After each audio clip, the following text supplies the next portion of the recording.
friends, Darin here again in our third and final installment of how to harmonize a melody or playing chord melodies, okay?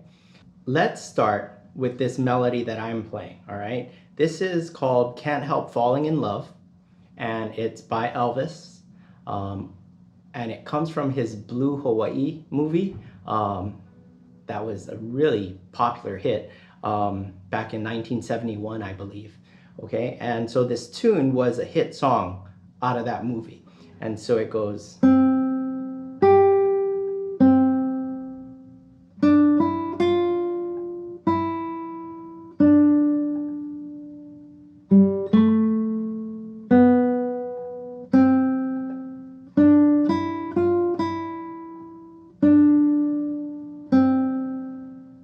So I think you should learn the melody. Remember, two very important things to get started playing chord melody, a chord melody, is to memorize the melody and know what key you're in, okay? So learn that melody, figure out what key you're in. The key is the key of C, right? And I tell people that the best way to figure out what key you're in is not to look at the key signature, but rather use your ears and figure out what note do we end on? What note sounds like we are done, all right? And so when I play this tune, falling in love with you, and I play the C chord, oh yeah, that sounds like we're on the ground floor. That's what key we're in, okay? So key of C, all right. So now what you're gonna do is you're going to try and harmonize this melody using just 1, 4, and 5, because they say it only takes 3 chords to play rock and roll, and that's absolutely true. The reason why is because every single note in the scale can be harmonized by one of those 3 chords. So C, D, E, F, G, A, B, C, that's our C major scale. In our C chord, well, let's go this way. The note C can be harmonized by our C chord. That's the 1 chord. The 4 chord is F. See that? I can harmonize that note with the F chord, all right? The next note is D. That note, I can harmonize it with my G chord, right? And then the E, the C chord harmonizes that. The F can be harmonized by the G7 or the F. The G can be harmonized with the G or the C chord, right? The A, let's go down here, can be harmonized with the F chord, or if you want, you can play the F chord here. All right, the B can be harmonized with the G chord, and then the C. Okay, so you're only going to use 1, 4, and 5 to harmonize this melody. All right, and you can kind of go by ear. You can go.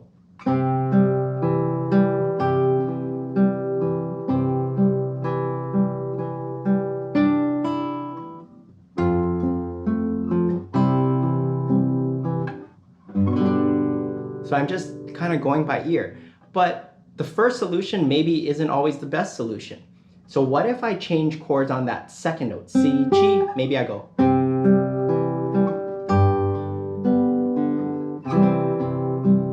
Or maybe I go to the F. How's that sound?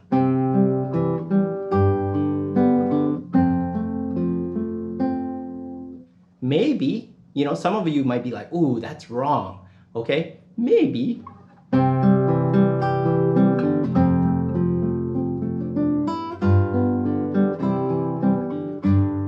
You know, just use your ears. And how do you know if something is right? Well, your ears will tell you. And you know, what sounds cool to you may not sound cool to someone else, but don't worry about that, because playing chord melodies, it's about you, man. You know, enjoy what it sounds like.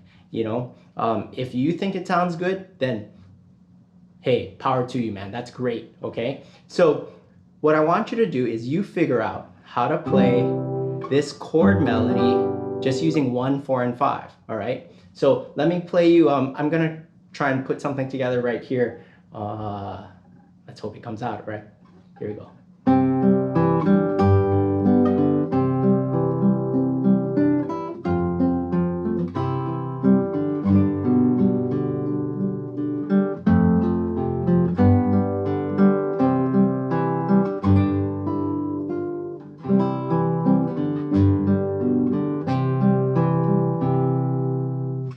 noticed sometimes, I would slow down a little bit, think about what chord I wanted to try. That's fine, all right? Just don't be afraid to make mistakes. I think that's my big message to you. Experiment. Okay, now after you figure out something in just using the 3 chords, 1, 4, and 5, then maybe you can start experimenting with some minor chords. So maybe I'll play like C, then E minor. Okay, you see how this comes from my E minor? I put the melody on top and this becomes my bass. So, A minor. F, A minor, G, or D minor, maybe not, G. You see how that works, right? You just kind of try things out. Then,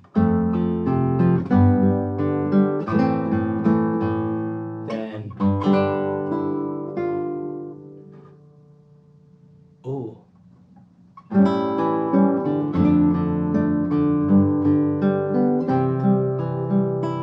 That was something ridiculous. I went A7 to D minor. Try it out, Okay, I really had a great time with you.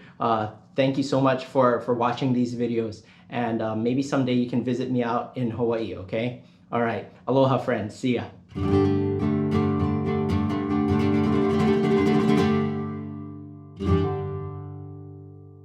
Hey guys, welcome to GFAtv. My name is Evan Taucher, and today I'm going to walk you through one of my favorite exercises. Now, we all know about slurs and arpeggios and scales and how important those things are to practice. But as it turns out, a couple of my favorite exercises, at least that have affected me the most, come from things that are actually really, really simple, that a lot of us really fail to get to, at least often enough. So the beauty in these exercises that I'm about to share with you are that they're extremely simple but effective. They're pretty intuitive, and for that reason, it should actually help you build a skill. So let's go ahead and jump right into these. Okay, so in this first exercise, you're just going to be playing E, G sharp, open B, and E. That's on the 2nd fret, 1st fret, and then the 2 open strings above that. So what we're going to be doing is just playing P, I, M, A in the right hand and repeating that, but we're not going to just be drilling it faster and faster to get speedy and loud arpeggios. We're going to be making sure that we can control the volume of each one of those notes that we play. And a lot of the repertoire that we work on demands this very skill, and it's shockingly difficult to develop it to a high level and to get it speedy. So let's just go through a really simple way to work on this. First, we're going to accent our thumb and make sure the rest of our fingers are really quiet. It sounds like this.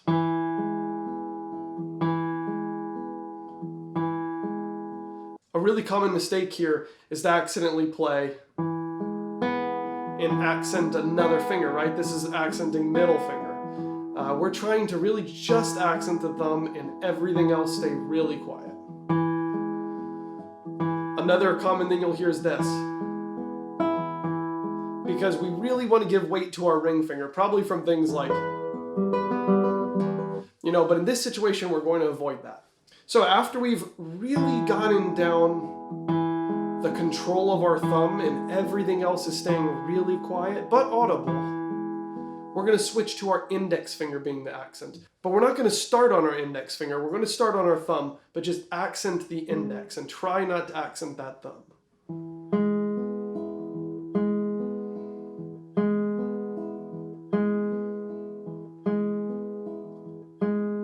Now we'll move to our middle finger. So we're going to play thumb, index, middle A. So just that open B is accented.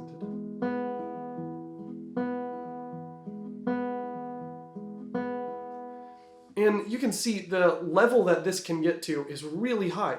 You can make things way quieter than you did before. Maybe you started by playing it and that middle finger is just a little bit louder. But the better you get at this exercise, the better you should be able to separate those voices. The M finger should be way louder, and then the other fingers should be much quieter. You'll be surprised how much you see this affect the music that you make. The last one is to accent the A finger, which since it's an outer finger, it's usually one of the easier ones. Give it a try. We play P-I-M-A.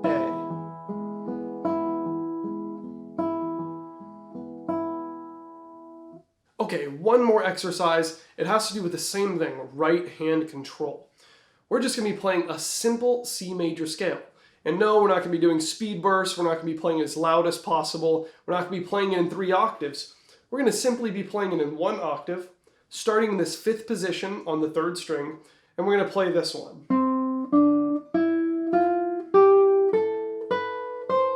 Okay, but we're not going to play it all the same volume like I just did there. We're going to start pianissimo, and we're going to end up fortissimo, okay? So splitting up the dynamic changes between just those 8 notes is not incredibly easy, right? That involves almost a completely different dynamic for every note. So instead of just playing 1 note at a time at first, we're going to play 4 notes at a time. We're going to play C, C, C, C, D, D, D, D, and so on.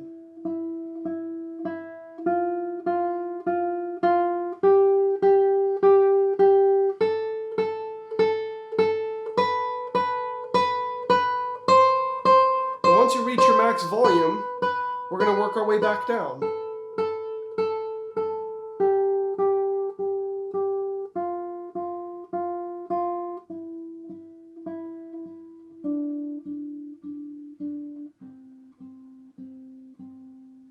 So it's really nice to practice this the other way as well, which is starting out of fortissimo and landing on that high C with pianissimo. Let's give that a try.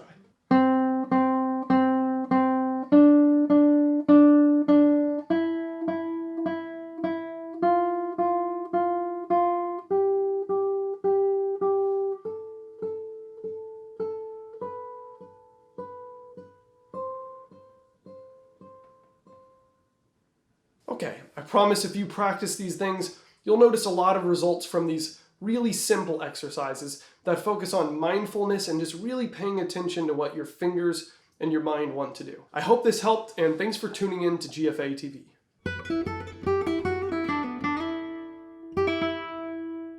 Hi, my name is Federico Musgrove, and I wanted to let you know about the upcoming symposium taking place in February of 2021.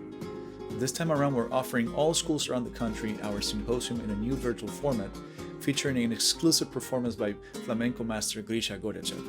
We're also offering technique classes and a composition workshop by Andrea Gonzalez Caballero and our own Ryan Ayers. So check it out, the virtual symposium in 2021 with performances, masterclasses, workshops, ensemble showcase, and more.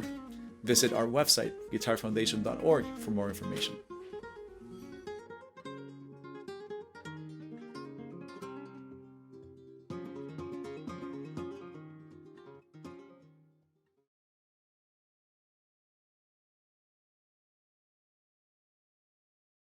Hello everyone, this is Dr. Ricardo Paz. I want to welcome you to GFAtv Revolution series. Today I'm going to show you how you can use the modes by playing different scales with 3 notes per string. It is very important that you can define the sound of each mode. I'm going to show you a really easy way to do it. You are going to use your smartphone or any recording device, and you are going to record different guitar chords depending on the mode that you are playing. And after, you are going to improvise a 2-octave scale based on that specific mode. So for instance, if I'm using a C Ionian, as you know, the Ionian represents the major key. So the chord I'm going to record is going to be a C major. So I'm going to play a C Ionian right after I play the C major chord.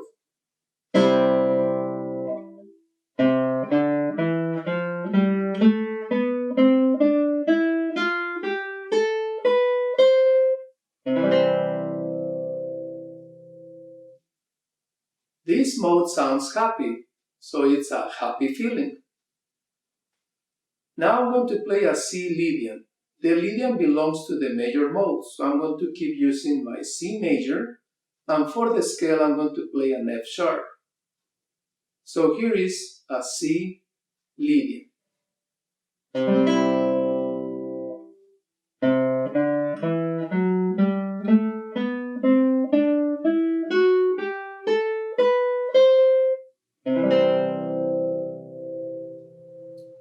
This sounds to me like a movie soundtrack, like Superman. Now I'm going to play a C mixolydian. The mixolydian belongs to the major modes, so I'm going to keep using my C major, but for the scale, I'm going to play a B flat, because the B flat is part of the C mixolydian scale.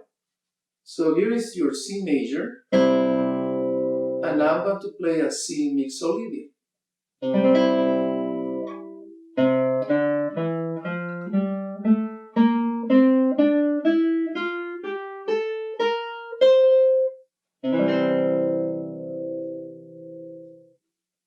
This sounds like a happy summertime. Now I'm going to play a C Aeolian. The Aeolian belongs to the minor modes. So instead of playing a C major, I'm going to play a C minor. So here is a C Aeolian.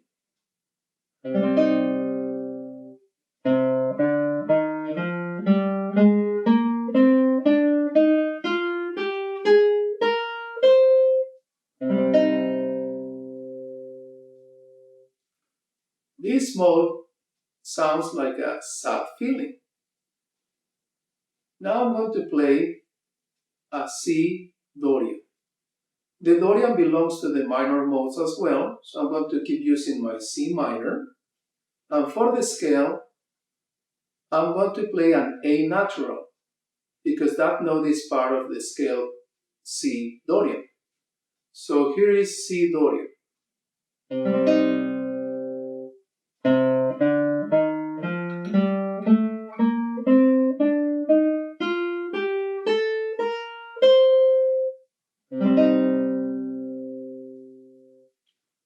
The Dorian sounds like a cowboy movie, like a western mode.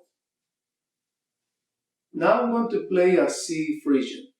The Phrygian belongs to the minor modes, so I'm going to keep using my C minor. And for the scale, I'm going to play a D flat. So here is C Phrygian.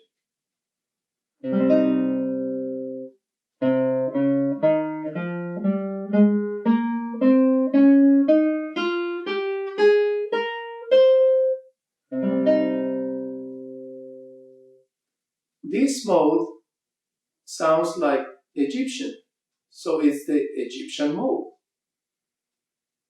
Now let's play a C Locrian. The Locrian belongs to the minor modes, but it has a diminished fifth.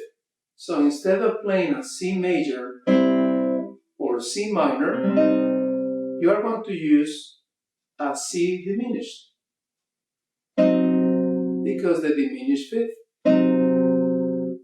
When you play the C Locrian, you need to play a G flat. So here is Locrian, C Locrian.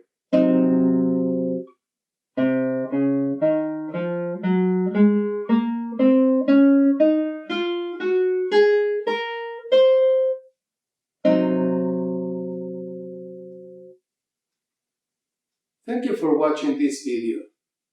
If you have any question, please send us an email to GFAtv@guitarfoundation.org.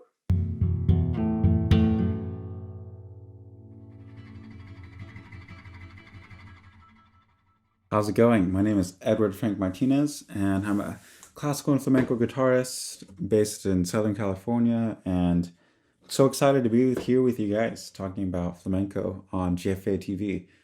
This is such a lovely art form, so nuanced, and it goes deep, and I'm excited to be talking about it with you guys. This whole series will go through the background of the culture, we'll talk about techniques, we'll go through some rhythmic patterns that will help you guys, and then finally we'll learn about how to learn flamenco without being in Spain, because odds are most of us aren't in Spain and have that luxury of being deep inside the culture. So yeah, I'll tell you guys how I did it myself. Let's do this. So flamenco, as we know it, is filled with 4 main elements, and these elements are, number 1, the rhythm, the palmas, and then we have the singing, the cante, and we have the dance, baile, and we have the guitar, tocando. And all of these elements are so crazy on their own and so deep on their own. But to just give you kind of like the origin story of flamenco, way back when, there's a people group known as Gypsies, Gitanos. And they got this name because they left India, their homeland, and they moved through the Middle East and through Eastern Europe to Western Europe. And some of them settled in North Africa and Morocco. And yeah, they settled in their own regions. And of course, they came up with their own cultures, different art forms, but with some similar influences, like Arabic and Indian music influences and structures and scales. Okay, so they landed in Spain and they weren't assimilating, they weren't accepted as normal citizens. They had lots of hardships, lots of tragedies. I mean, they didn't have their basic needs, they didn't have, they weren't normalized into culture, you know. And so flamenco was something that they poured their sorrows into, and they also poured their joys into it. These people had to have an outlet to channel their feelings. And so there's this old origin story about sort of one of the most fundamental styles in flamenco, and that is sangrías. And the story is that the worker was in the iron shop, and he had his anvil and his hammer, and he was hammering chung, chung, chung, chung, chung, chung. And while he was hammering the rhythm, he started to sing, and he started to sing his pain, and he started to sing about his joys, and he started to sing when he was off work, what he was going to do. But he did it in a poetic way, and in a way that expressed what he was feeling. And so that was kind of like one of like the main origin stories. And so basically they would sing at work when they're working in the farms and the fields, and they would be working in the iron shop, and then they would come home at night, and all of them would be together, and they'd get in a circle and do the same thing, except people would be clapping, people would be knocking on the table, and then they'd be singing, and then people would get up and dance in between the singing, and then people would dance to the singing, and then people would sing to the dancing, and then guitar came about because of the Spanish guitar, and then that got influenced, and then everybody's in this circle bouncing around, improvising, playing what they feel in that moment, improvising, and yeah, so it became this really exciting thing, this really communal art form, which